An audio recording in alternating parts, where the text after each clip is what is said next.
genetically altering mice to mimic the problem has created bowel disorders, not lung disease.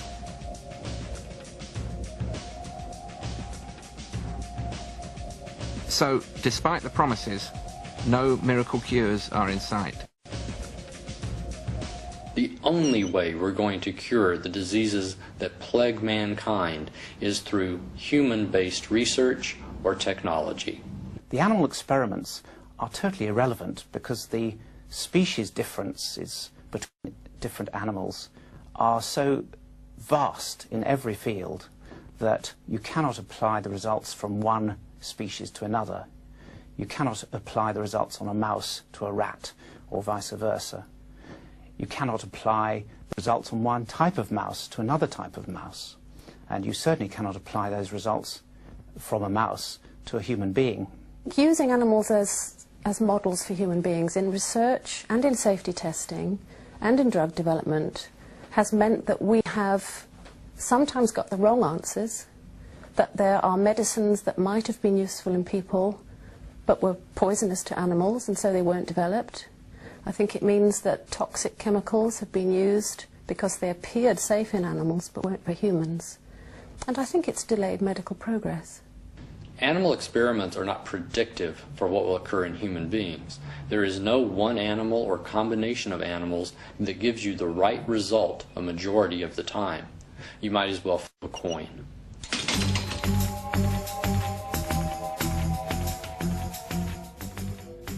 So why do they still do it if it doesn't work? Generations of students have been taught it's a good thing. Experimenting on animals and publishing the results is the way scientists build their careers. Now the whole thing is like a huge juggernaut, extremely difficult to stop.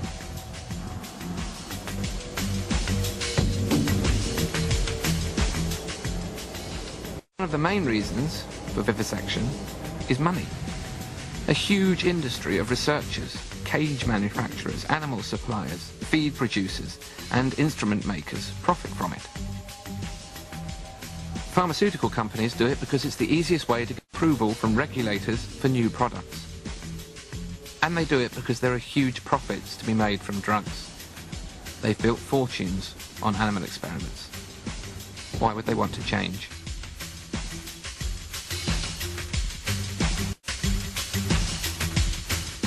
There are over 18,000 medicines on the market. When one company produces a successful drug, other companies try to copy it. It's got nothing to do with need. Instead of killer diseases such as cancer disappearing, they're increasing. Something's wrong.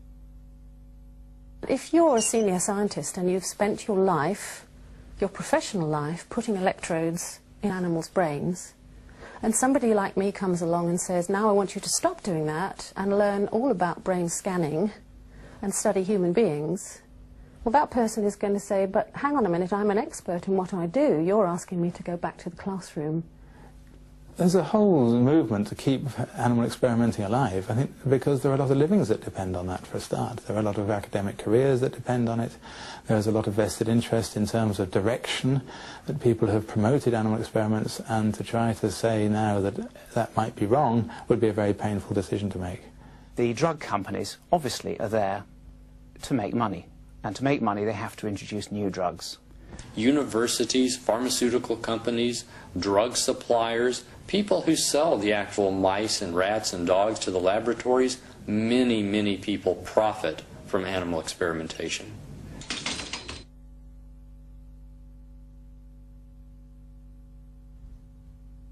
Major medical advances have come about through studying people, not animals.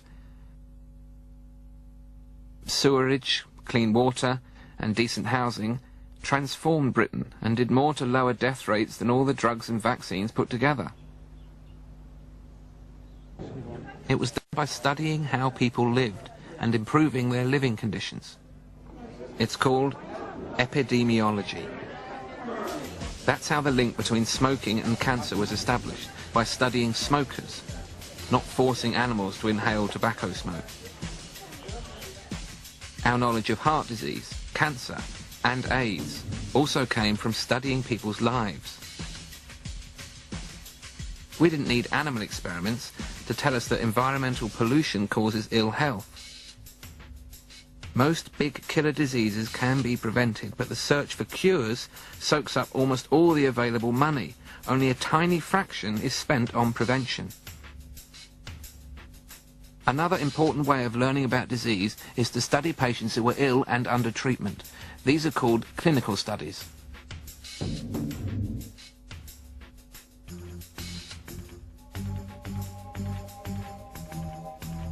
Computer models can replace dissection in schools and universities. We're made up of cells, and testing a few of them can often show how our whole body might react. Human cancer cells are increasingly being used for cancer research in preference to mice. Using healthy volunteers in what's called drug trials gives valuable results on the effects of those drugs. Carrying out research on dead bodies also provides important information. Whenever researchers have been made to look for alternatives to animals, they've found them. The ultimate defense of vivisection is that they have to test their products on a whole body. We agree. The problem is, they've chosen the wrong body. Some scientists say you can't study a whole body in a test tube, therefore we will always need animal experiments. My response to that is, no, you can't study a whole animal in a test tube, but if you combine test tube experiments with computer modelling, which could scale up those results to the living organism, and you do safe and ethical studies in human beings who are whole bodies, then I believe by a combination of approaches we will be able to replace animal experiments. Drugs, medicine, surgery can do so much. They can help to pick up the pieces, they may prolong life a little. But the most important area is that of prevention. And in prevention, animals do not help us. We must look at the human situation, the human diet, the human way of life. Since I was registered as blind in the middle 70s, I've never been asked to take part in any research project. My condition has never been monitored. And it seems incredible to me that people with illnesses and disabilities are just a wasted resource in science. I don't think I would lose anything as a vet if animal experiments stopped tomorrow.